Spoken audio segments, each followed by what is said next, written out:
Peace and welcome to Oddly Familiar. Today we have a mixed bag. We have some samples, some coincidence, some inspiration, and some possible parody. And if you know anything about the channel, you may know we don't like to waste time. So here's Oddly Familiar episode 42.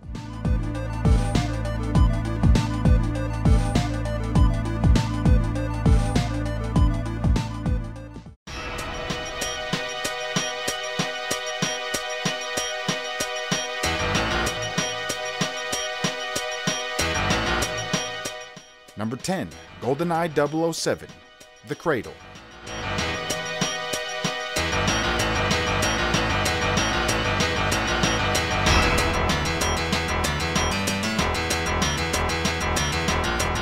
And here is Kirkcophony No Absolution.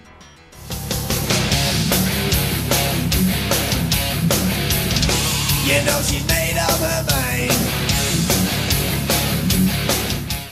Coming from the 1997 video game on the N64, Cradle was arranged and composed by Grant Kirkhope. He was also a member of the metal band who performed No Absolution, a song that Mr. Kirkhope wrote. This similarity is no coincidence. I caught a tweet from him a while back where he stated this is the track that inspired the riff from Cradle. This is not our typical Oddly entry, as this one came straight from the source, so there is no doubt about it. I will also include a link to No Absolution in the description, so if you want to check out his metal band work, feel free.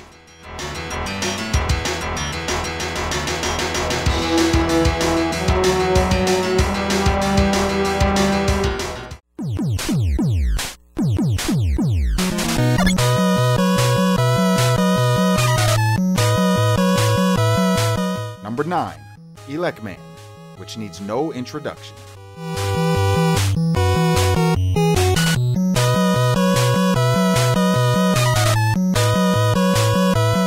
Mr. Bean movie soundtrack, Whistler's Mother.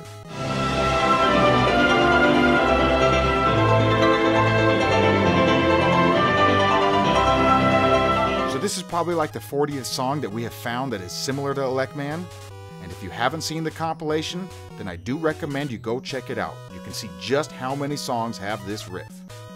This submission comes from Chris TDM, and I am amazed people are still finding these. This has to be one of the most popular riffs of all time. The movie Bean came out in 1997, so it is after the game, but the first song we have found this riff from comes from 1979, a Cheap Trick song titled Way of the World. If anyone has a song that sounds like this, and it was released before 1979, please let us know. We would love to find the first song that features this riff.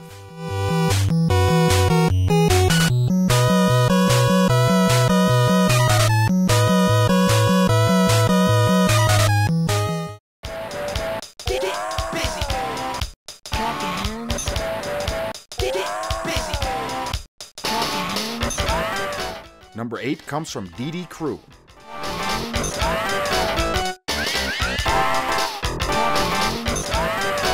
Get busy. And here is Bobby Brown, My Prerogative. Get busy. Everybody's talking all this stuff about me now. So recently I was playing through this game and I heard a familiar sound, the Get Busy part. I recognized it instantly. This is when Bobby Brown was at his musical peak. His songs were all over the place, including Ghostbusters 2. The DD in DD Crew stands for Dynamite Demolitions. It's a 1991 arcade beat-em-up game developed and published by Sega. It's not a bad game. I only recently found it, and I would say it's an average game, but I did enjoy it. The soundtrack has many samples. It almost reminds me of some Hideki Naganuma music because there are so many. I heard a few other samples while playing through the game, so I will sprinkle in some more as I find out the sources. Until then, I give the game a 6.5 out of 10, and the OST gets a 7 out of 10.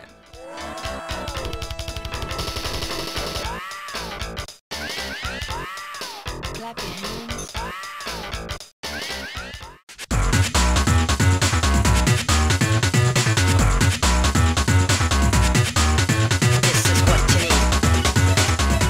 Lucky number 7, Sonic Rush, What You Need.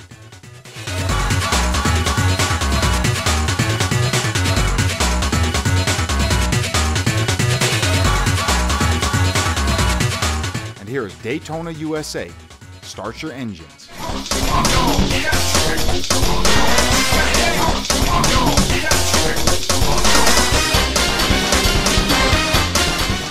Sonic Rush was released first in North America on November 5th of 2005, with a later release in PAL regions, and an even later release in Japan.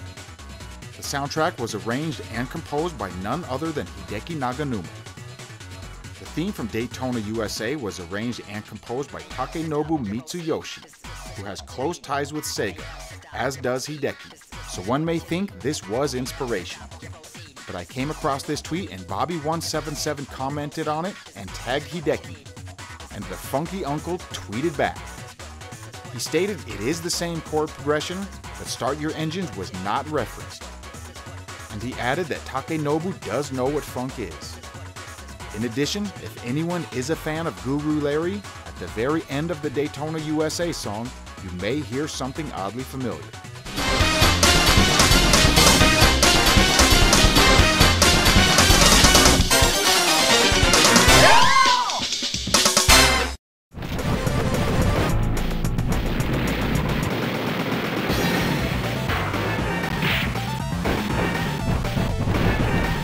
Number 6 is from Silent Dragon, the title screen theme.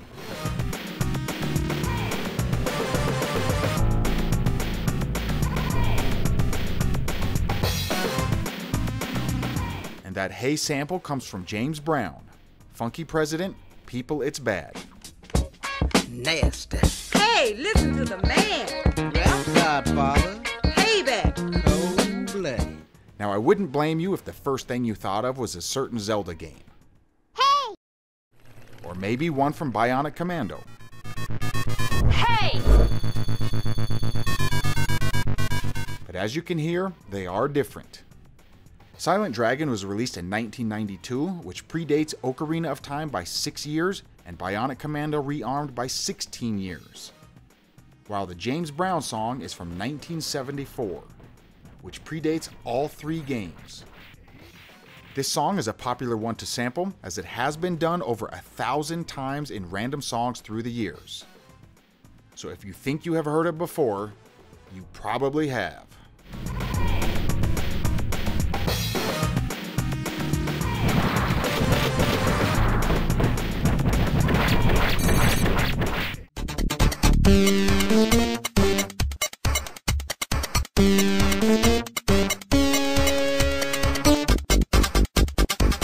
Number 5, Eternal Champions, Larcen's Stage.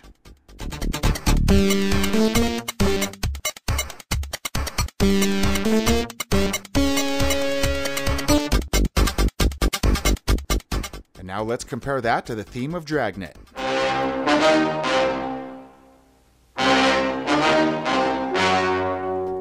Dragnet is a 1950s American TV and radio show which had 4 revivals since then, spanning a total of 760 episodes.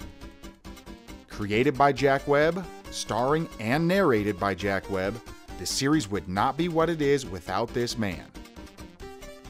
He plays the role of Sergeant Joe Friday, or as he likes to say, Joe Friday, a detective who works for the Los Angeles police. Now when it comes to Larcen, the Eternal Champions character, he does have the look of an old school crime investigator. But he is a cat burglar and a petty criminal. So I think the theme is sort of a parody, where Larcen is almost taunting the detective with his own theme. He is basically saying, come get me if you can.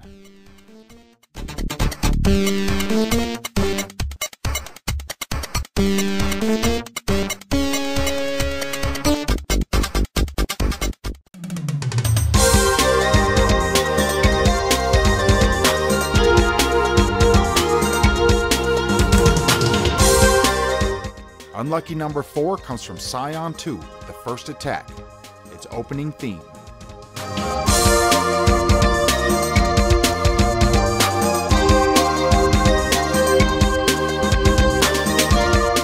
And here is Stevie B, Spring Love.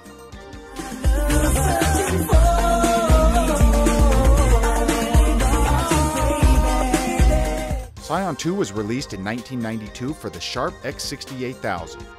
There's not a bunch of information available, but one article did mention the game was given away with the purchase of a magazine.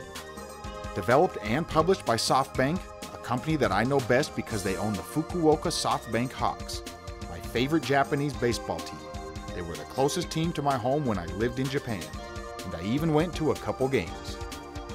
Anyways, the Stevie B song came out in 1988, so it's possible there was some influence, but I really don't think it's on purpose. It kind of seems like a generic riff, and maybe that's why I also hear it in Quick Man from Mega Man 2.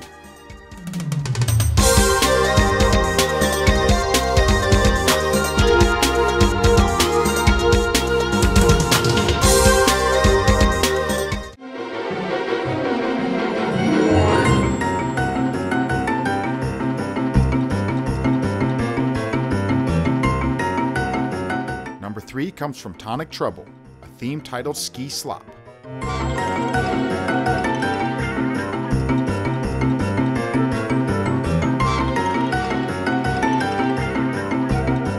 And here is the intro to The Simpsons.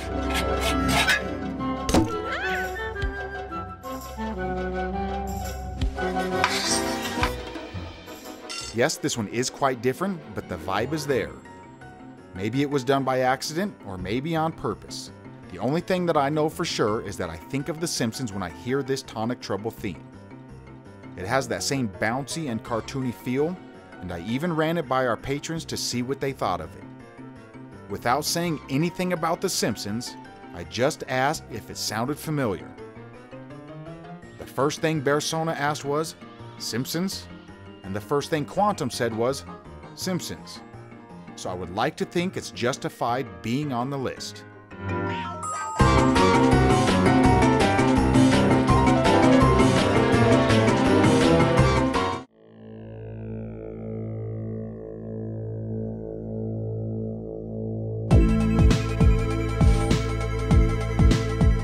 Number 2, Streets of Rage 2, S.O.R. Super Mix.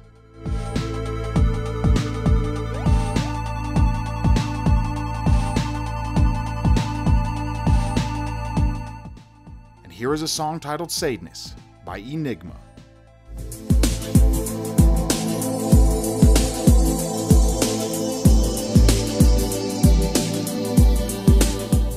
This track comes from the opening of Streets of Rage 2, and you can also find the same drum pattern on a track from the first Streets of Rage game titled The Street of Rage.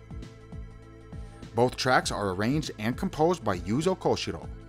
We went with the theme from the second game because it has a little bit more than just similar percussions. It may not be the same chord progression, but the track has the same ambient feeling. I contacted Yuzo and asked him about this, and I am glad to say Yuzo tweeted me back and said absolutely. So this one is now 100% confirmed. Enigma influenced this theme and he isn't hiding the fact. Huge shout out to Yuzo. He didn't have to take time out of his schedule, but he did, so I definitely appreciate it.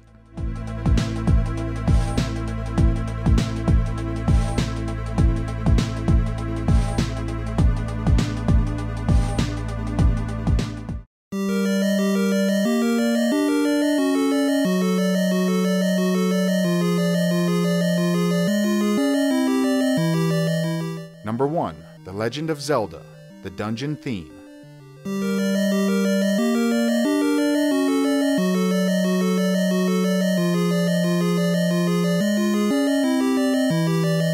And here is Tangerine Dream, Cottage, from the soundtrack to the movie Legend.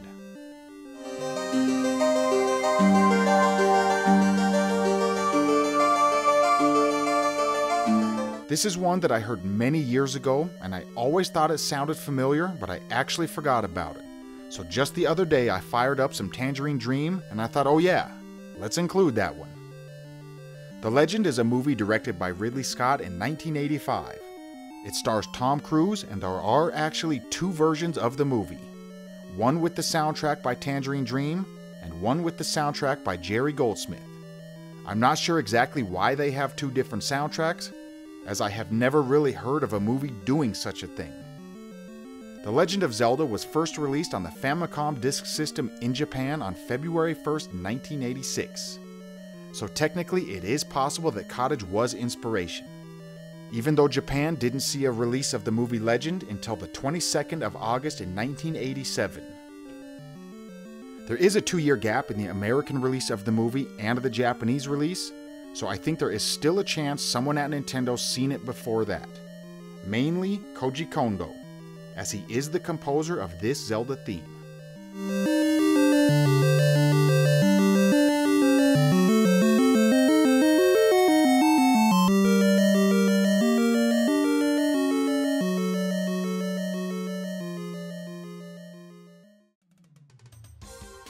So with episode 42 coming to a close, I never really thought about making this many.